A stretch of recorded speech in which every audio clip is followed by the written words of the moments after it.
যে তিনার মা যতদিন পর্যন্ত দুনিয়ার মধ্যে হায়াতে ছিলেন, তিনার মা যতদিন পর্যন্ত এই দুনিয়ার মধ্যে জিন্দা ছিলেন, তিনি দুনিয়ার মধ্যে আল্লাহর ইবাদত করেছেন, নামাজ পড়েছেন, যতটুকু পেরেছেন আল্লাহর কাজ করেছেন। কিন্তু এবার কবরের ভেতরে যাওয়ার পরে তিনার মা আর নামাজ পড়তে পারবে না, তিনার মা আর রোজা রাখতে পারবে না, তিনার মা আর কোনো নেক আমল করতে পারবে না। এই জন্য তো নবী বলতেছেন, এই দুনিয়া থেকে যখন কোনো মানুষের ইন্তেকাল হয়ে যায় তখন তোমরা সেই মা বাবার কবরে যাও, সেখানে যাওয়ার পরে নিজের মা বাবার কবরকে জিয়ারত করো। তোমরা নিজের মা বাবার কবরকে জিয়ারত করো, সেখানে যেভাবে আজকে দুনিয়াতে মা বাবার তোমরা খিদমত করো। এই জন্য আপনাদেরকে বলা হয় যে আপনার বাবা যদি কবরের মধ্যে আছেন, আপনার মা যদি কবরের মধ্যে আছেন, আপনার ভাই যদি কবরের মধ্যে আছেন, আপনি সেখানে কবরস্থান যান। কেন যাবেন? নবী বলছেন হাদিসের মধ্যে যে যখন মানুষ ইন্তেকাল হয়ে যায় আর যখন তিনার বাড়ির লোকেরা কবরস্থান যায়, তখন সেই কবরবাসী দেখে চিনতে পারে যে আমার ছেলে এসেছে, আমার ভাই এসেছে। তাহলে আপনারা কবর যান, কেননা কবরবাসী যারা হয়ে গেছেন, যারা মুর্দা ব্যক্তি, যারা দুনিয়া থেকে চলে গেছেন, যখন আপনি কবরস্থান যাবেন আপনাকে দেখে সে চিনতে পারে যে আমার ছেলে এসেছে, আমার স্বামী এসেছে, আমার ছেলে, আমার স্বামী এসেছে, তাকে চিনতে পারে। তো এই জন্য তো আমরা বারবার বলি যে কবরস্থান যান, সপ্তাহে একদিন হলেও যান। জুম্মার দিনে জুম্মার নামাজের পরে একটা আদব বানিয়ে নেন যে সেখানে যান, যে কবরের কাছে বসে যান আর বসে একটু গল্প করেন যে মা আপনি কেমন আছেন, বাবা আপনি কেমন আছেন। সেই মায়ের কাছে যখন যে আপনি বলবেন, আপনি অরিজিনালে তো আওয়াজ শুনতে পাবেন না, কিন্তু জাহিরিতে আপনি পাবেন না, কিন্তু বাতিনিতে আপনি বুঝতে পারবেন যে হ্যাঁ কবরের ভেতর থেকে আওয়াজ আসছে যে হ্যাঁ রে বাবা আমি ভালো আছি। সেই মহব্বত আনতে হবে, সেই ভালোবাসা আনতে হবে, সেই কবরের কাছে যেতে হবে। তো এই জন্য এই যে শবে বেরাতের যে রাতটা আমাদের কাছে আসতে চলেছে, এই রাত খালি টাইম পাস করার রাত আমাদের কাছে আসছে না যে আপনি মোবাইল নিয়ে আর আপনি রিলস ভিডিও রাত্রে দেখে দেখে আপনি টাইম পাস করবেন। আজ আমরা যে যুগের মধ্যে চলে এসেছি, যে এই যুগের মধ্যে নিজের ঈমানকে শক্তভাবে কবর পর্যন্ত নিয়ে যাওয়া অনেক কঠিন হয়ে গেছে। নবী যে কথা আজ থেকে 1500 বছর আগে বলেছিলেন যে এক জামানা এমন আসবে যে মানুষ নিজের ঈমানকে বাঁচিয়ে কবর পর্যন্ত আসতে পারবে না, সেই দিনটা আজ আমরা দেখতে পাচ্ছি। আজ মোবাইলের মাধ্যমে মানুষ গুনাহ করতেছে, আজ গেমের মাধ্যমে মানুষ জুয়া খেলতেছে, আজ এদিকে ওদিকে মানুষ জুয়া খেলতেছে, মদ্যপান করতেছে। এই যে গুনাহগারের কাজগুলো আমরা করে থাকি, আজকের মুসলমান আমরা হয়ে এমন কোন গুনাহগারের কাজ নাই যে কাজগুলো আমরা করি না। কিন্তু শুনেন, নবী বলছেন ওই যে শবে বেরাতের যে রাত, সেই রাতটা আসতে চলেছে। ও ভাই বন্ধুরা, তোমাদেরকে বলতে চাই, ওই শবে বেরাতের রাতের মধ্যে তোমরা গুনাহ করেছো, আল্লাহর কাছে কেঁদে কেঁদে দোয়া করো। সেই রাতের মধ্যে তোমরা মদ্যপান করেছো, আল্লাহর কাছে সেই রাতে তোমরা কেঁদে কেঁদে দোয়া করো।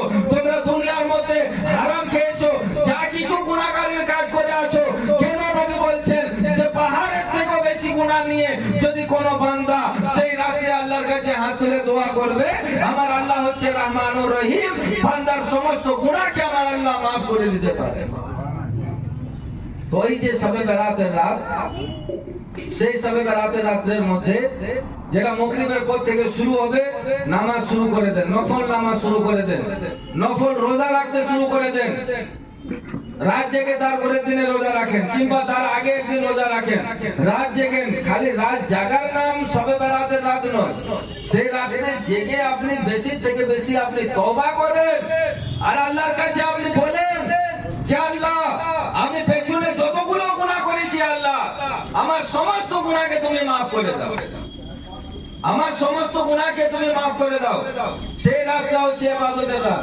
আবার একটা কথা বলে দিই যে নবী বলছেন যে ওই যে শবে বেরাতের যে রাত, সেই রাতে তোমরা বেশি থেকে বেশি পরিমাণে ইসালে সওয়াব করো, ইসালে সওয়াব করো। কেন ইসালে সওয়াব করবেন?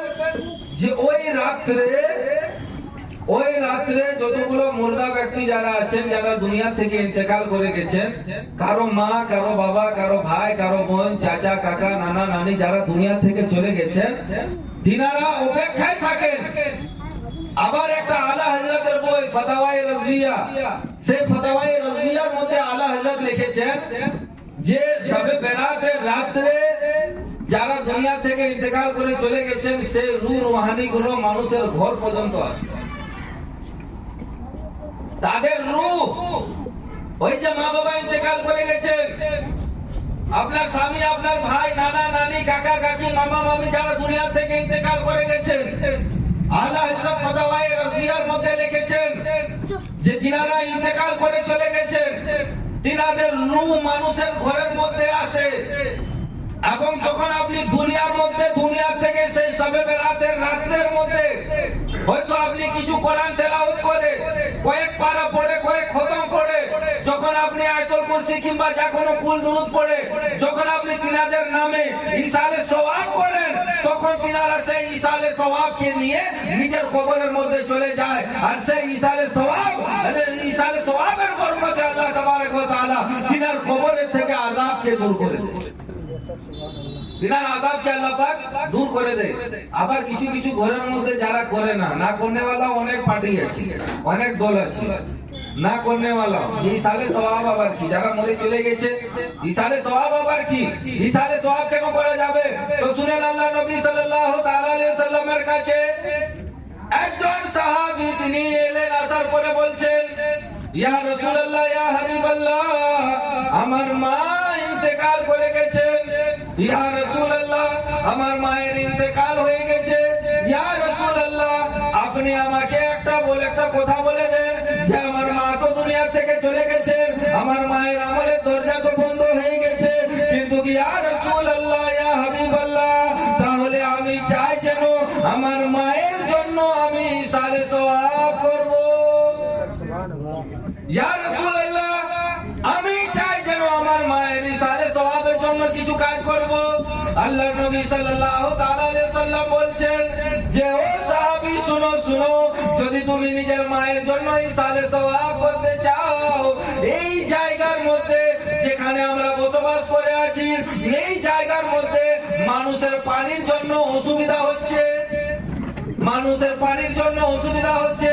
যদি তুমি চাও যে তোমার মায়ের কবরের মধ্যে ইসালে সওয়াব পৌঁছে যায়, তাহলে শুনো, আমি তোমাকে একটা রাস্তা বলে দিচ্ছি। মানুষের ভালোর জন্য মানুষের পানির ব্যবস্থা করে দাও, একটা কুয়োর ব্যবস্থা করে দাও। সেই সাহাবী কি করলেন?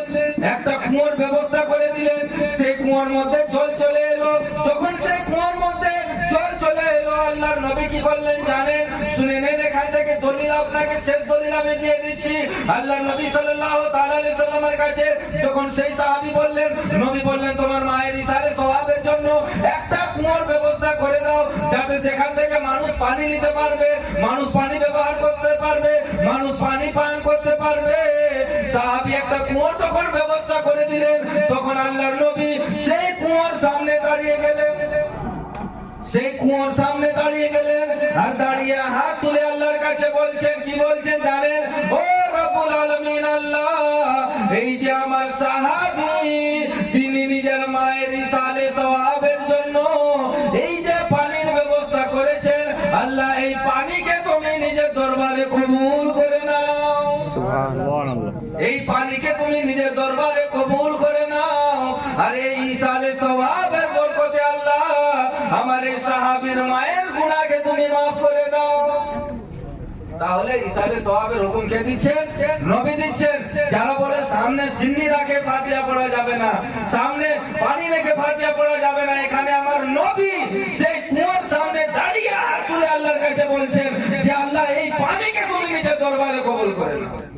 সেই জন্য ইসালে সওয়াবের মজলিস যখনই করবেন, সিন্নি আনবেন, সামনে রাখবেন, তার সঙ্গে যদি হয় তাহলে খুব ভালো আমল, যেটা আমি আপনাদেরকে বলে দিচ্ছি, যে এক গ্লাস পানিও রাখবেন।